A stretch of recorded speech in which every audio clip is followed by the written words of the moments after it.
Listen closely, because once you hear this, you cannot return to ignorance. In the frozen hours before dawn on New Year's Day, 1846, the sound of steel split through the quiet hills of Rowan County, North Carolina. It was not the ringing of church bells, nor the festive crack of celebration. It was the shattering of bone. Edward Whitmore, a man of land, money, and dominion, was found face down in the dirt, his skull opened clean as though an unseen hand had written his ending in a single stroke. The blood soaked deep into the soil, but the soil did not drink it. It held it. The ground seemed to pulse with it, as if something beneath had waited, thirsty, for that sacrifice. The man who struck the blow was named Benjamin. He had been born in chains, raised in silence, his life measured by another man's cruelty. On that night, he was not merely a servant breaking free. Witnesses said he walked barefoot through the frost, with no haste, no panic, leaving behind small, deliberate footprints beside the body of his master. He was not seen again. No dogs chased him, no posses found him, no gallows ever bore his weight. He vanished as though the earth itself had opened and swallowed him whole. But do not be misled into thinking this was a tale of justice, clean and swift. The people whispered that it was not Benjamin's hand alone that had risen.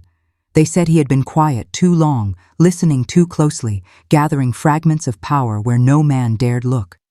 That the silence he carried was not emptiness, but a covenant. That in the cellar, in the shadows, he had spoken to the soil in a tongue that was not his own. And when the axe fell, it was not just vengeance, it was an awakening. So you must ask yourself, was this merely the story of one man's rebellion, or was it the opening of a door that had been locked since the first chains clattered on this soil? And more dangerously, if such doors were opened once, who is to say they remain closed? The Whitmore estate was a house of silence, silence crafted, sharpened, and weaponized. To outsiders, its whitewashed boards and proud pillars seemed like the monument of Southern wealth. But within, the silence was not peace, it was fear. No laughter lingered in its halls. The hymns sung at supper died before they touched the rafters. Even the dogs, bred to hunt men, barked less when night fell. The walls knew. The land remembered. Benjamin was brought there as a boy, his childhood stolen by the weight of another man's ledger. The overseer, Mr. Alton, once told a guest, "That one won't ever run, no fire in him." And perhaps that was true. Benjamin did not run. He did not strike out in anger, nor scream beneath the lash. Instead, he listened. He listened when women vanished from the kitchen and never returned. He listened to the thud of boots past midnight, to the quiet weeping muffled beneath floorboards, to the clinking glasses above, while the cellar below stank of sweat, rust, and earth. He listened, too, to something else, something older than the Whitmores, older than the country itself. At night, in the thin room where he lay, he pressed his palm against the dirt floor, and the earth seemed to answer, a warmth, a murmur. Some said he kept a box hidden, a collection of fragments, nails, teeth, scraps of cloth, a lock of hair tied with twine, nothing of value, but everything of meaning. Each piece whispered, as if he were arranging not trinkets, but words in a language forgotten by men, remembered only by the soil. The others feared him without knowing why. They said the dogs would not snarl when he passed, that fires burned lower in his presence, that he dreamed with his eyes open. They avoided him, as though silence itself clung to him, thick and heavy. But fear alone does not mark a man for destiny. No, it was what Benjamin carried inside, the slow, unbroken patience of someone who knew that power grows best in the shadows. And so the estate carried on. Christmas feasts were served, hymns forced through clenched jaws, and the calendar turned toward the new year. No one saw the tightening coil beneath the surface, the gathering of silence into a storm. It was New Year's Eve, 1845. The Whitmores gathered in their parlor, lanterns flickering against polished wood, the smell of roasted meat drifting heavy in the air. Glasses clinked. Voices rose in false cheer. Outside, the frost sealed the earth in a brittle shell, each blade of grass stiff and sharp as a blade. Yet beneath that frozen skin, the ground did not sleep. It trembled faintly, pulsing as though something buried was shifting closer to the surface. Benjamin moved like a shadow that night. He did not eat, did not join the forced toasts to another year of profit and power. He slipped instead toward the cellar, carrying only a small bundle wrapped in cloth. No one noticed. They never noticed him unless commanded to. That was his armor, the blindness of those who believed themselves untouchable. In the cellar, the air was damp, thick with mildew and the faint stench of iron. He knelt in the dirt, unwrapped his bundle, and laid the pieces carefully in a circle. A rusted chain link, a scrap of bloodied linen, the hollowed jawbone of a hound. Each piece he pressed into the soil with steady hands, as though planting seeds. When the last fragment sank beneath the dirt, he whispered, not in English, not in the words he was taught to repeat in forced sermons, but in a language no overseer could claim. His lips moved slowly, shaping sounds pulled from memory older than his own life, syllables carried across oceans and sharpened by centuries of silence. The lantern flickered low.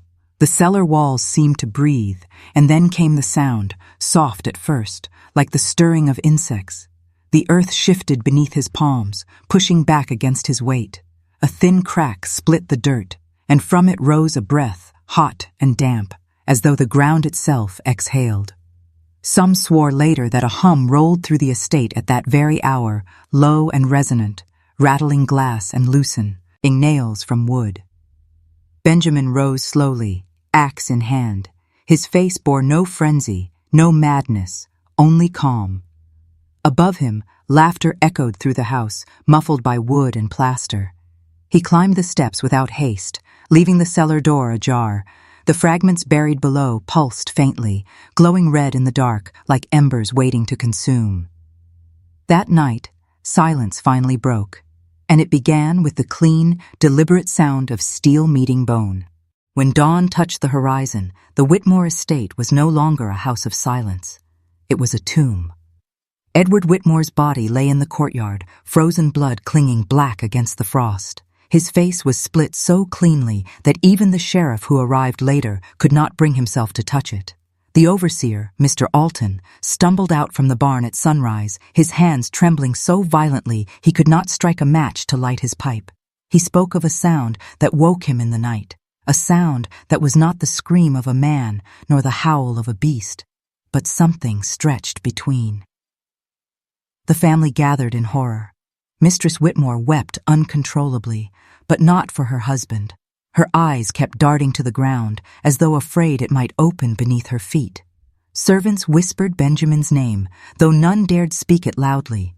They claimed the dogs, unleashed in the chaos, had circled the house again and again, but never once barked. Their heads hung low, tails tucked between their legs. The sheriff ordered a search. Men stormed through the woods, rifles in hand, convinced Benjamin could not have gone far. But the snow revealed only one trail of prints, bare feet leading toward the tree line. The prints went on for 20, 30, 50 paces, and then they stopped, not faded, not hidden, stopped, as if he had stepped off the face of the earth. The sheriff swore, spat into the snow, and said the man must have doubled back. But none of the tracks returned toward the house. None led further into the woods. The ground simply swallowed him. In the days that followed, the estate changed. Food spoiled faster. Fires refused to catch. Cattle grew restless and thin, their eyes rolling white at shadows. At night, the walls creaked with long, groaning sighs, and Mistress Whitmore claimed she heard whispers through the floorboards. Whispers in a tongue she could not recognize, Ramese, rising up from the soil beneath her bed. Fear spread beyond the estate. Neighbors began locking their doors before sunset, crossing themselves when passing the Whitmore fields. Some said Benjamin had not fled at all, that he had become part of the land itself, that the soil had taken him, claimed him, and in return given him dominion over it. And with each retelling, the silence grew heavier. A silence not of absence, but of waiting, It began with the livestock. Within weeks of Whitmore's death, farmers along the county's edge awoke to find their herds collapsed in the frost, eyes wide, tongues swollen black. No blood pooled beneath them. Instead, the earth drank it dry, leaving only pale husks stiff against the ground. The men cursed wolves at first, then sickness, but no wolf leaves a body untouched, and no sickness leaves not a single drop spilled. The animals weren't consumed by teeth. They were taken by the soil. Next came the children. On the first full moon after the murder, a boy named Thomas Dale went missing from his bed. His mother swore she heard footsteps on the roof just before dawn, but when the neighbors searched, no shingles were disturbed. Only the ground at the edge of the cornfield bore a mark, a circle of pressed earth perfectly smooth, as though someone had knelt there for hours. Days later, Thomas's shoes were found half buried in the soil near the Whitmore boundary, laces still tied, empty of everything but dirt. The sheriff tried to rally the people, declaring it superstition, nothing more. But when the second child vanished, even he grew pale. The boy's father swore he saw a figure at the tree line, barefoot, tall, silent, watching. A figure who did not run when seen, who did not even breathe. By the time men gathered their rifles and lanterns, the figure was gone, and the snow where it had stood bore no prints at all. Whispers began to take shape into something darker. They said Benjamin had not escaped chains. He had traded them. Chains of iron for chains of earth, that the fragments he buried in the cellar had been an offering, and the land had accepted. His silence was not a curse, but a covenant, one that demanded more than the blood of a master. It hungered now, and every vanished child, every drained animal, was payment on a debt that no man had the power to end. Families began moving away, abandoning homes that had stood for generations, but the Whitmore estate remained, looming over the empty fields, its windows dark. Mistress Whitmore had locked herself inside, her mind unraveling with each whisper rising from beneath her floor. She scratched prayers into the walls until her fingers bled, begging God to silence what stirred beneath her. But the soil does not hear prayers, it only hungers. Mistress Whitmore did not leave the house after her husband's death. At first, her grief was a spectacle. The sobbing widow, black veil pulled across her face, clutching her Bible so tightly the pages tore. But in time, her mourning shifted into something stranger, something that even the servants whispered about only when certain no one else was listening. She began speaking to the floor, not in prayers, not in the measured cadence of Scripture, but in broken fragments, half-whispered pleas, and promises no one could quite understand. At night, her voice would drift through the corridors, low and rhythmic, as though answering some hidden voice beneath the boards. Servants swore they heard her pause, listen, then respond, like a child following instructions. When asked who she was speaking to, she would only smile with cracked lips and murmur, "He is still here." The Bible on her nightstand grew untouched, pages curling in the damp. Instead, the walls filled with her words, scratched in with nails and candle soot. Some were verses. Others were jagged symbols, shapes that curved in ways the eye resisted. Her hands bled, her fingertips raw, but she would not stop. She claimed the marks protected her, though from what she never said aloud. Then came the night when the servants heard her laughter. It wasn't the laughter of joy, nor madness alone. It was the laughter of someone who believes they are not alone in the dark anymore. She was found in the parlor, kneeling on the floor, her hands pressed flat against the wood as if feeling a heartbeat. When they begged her to rise, she hissed like an animal and whispered, "The land is his now, and through it, mine." By spring the house was empty. The servants fled, unwilling to endure the whispers that rose through the floorboards or the sight of their mistress pacing the halls barefoot, her gown dragging in the dirt. She had stopped eating, yet she did not weaken. Her skin stretched thin across her bones, her eyes wide and unblinking. When neighbors dared return, months later, they found the house abandoned. Dust coated the furniture, the doors hung open, but in the parlor, carved deep into the floorboards, was a circle of symbols, fresh, sharp, as though etched not by frail human hands, but by something stronger. Mistress Whitmore was never seen again. Some said she had gone into the earth willingly. Others whispered she had simply been claimed. By the summer of 1847, Rowan County had become a place people whispered about, but did not visit. Travelers passing through on the stagecoach swore the fields around the Whitmore estate grew strange. Corn stalks taller than a man's shoulders, but brittle and gray, snapping at the slightest touch. Crows avoided the land. The air itself felt heavier, pressing against the chest like damp cloth. Locals told the story in hushed tones. Parents warned children not to wander past the boundary stones, not to step into the fields after dark. And yet, every few months, someone vanished. A hunter who followed a deer too deep into the woods. A tinker who camped too close to the Whitmore property line. A preacher's daughter who dared her friends to touch the parlor door. Their names lingered only in whispers, folded into the growing tale of Benjamin, the man who had not escaped but had become something else entirely. The legend spread like infection. Some said he was seen at dusk, standing barefoot at the tree line, eyes glowing faint as embers. Others claimed he spoke to them in dreams, offering bargains, freedom, vengeance, or power in exchange for small sacrifices. A lock of hair, a drop of blood, a secret carried too long. People woke with dirt beneath their fingernails, though their doors had never opened in the night. The sheriff, weary and gray, tried to smother the tales, but even he confessed one night in drink that he had seen the man himself. "Not alive," he muttered, face pale as ash. "Not alive the way we are. He walked through the trees, and the trees bent to him." After that night, the sheriff never spoke of it again. By autumn, Rowan County was a hollowed place. Families packed wagons and fled westward, leaving houses to rot. The church pews grew empty. The bells rang only for funerals, never for weddings. It was as if the land itself had been cursed, and the curse bore Benjamin's name.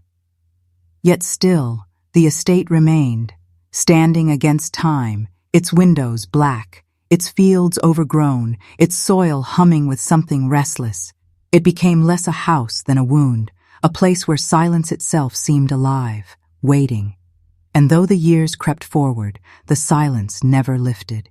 It only listened. Time does not bury everything. Some stories, once spoken, sink into the ground like roots, twisting deeper with every passing year until they are impossible to tear out. The Whitmore estate rotted, its roof collapsing, its walls collapsing inward, but the land remained untouched. No farmer dared plow its fields, no hunter crossed its borders. Children born long after Benjamin's disappearance still whispered his name as though he were only a shadow's length away. Old men in Rowan County told the tale with a warning. The earth remembers.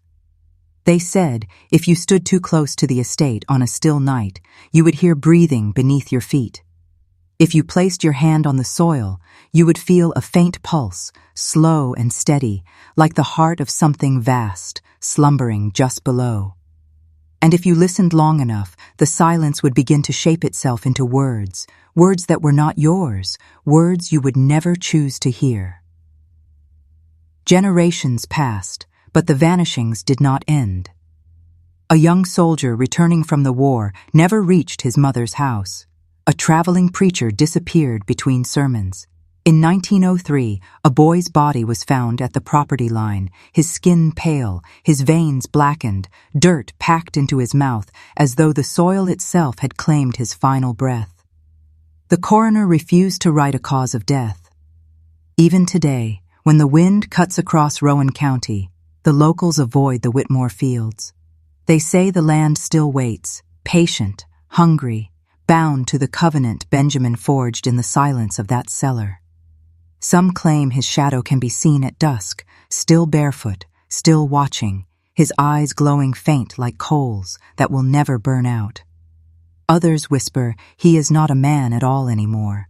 that the earth itself is his body, the silence his voice, and every death since that night is nothing more than a tithe collected. And so the story endures, not as a tale of rebellion, nor even of vengeance, but as a reminder that silence is never empty. Sometimes it is the deepest sound of all, the sound of something waiting beneath us, older than our names, patient as the soil itself. So I leave you with this question. If you were to stand at the edge of those fields tonight, with the frost biting your skin and the silence pressing heavy on your chest, would you dare put your ear to the ground?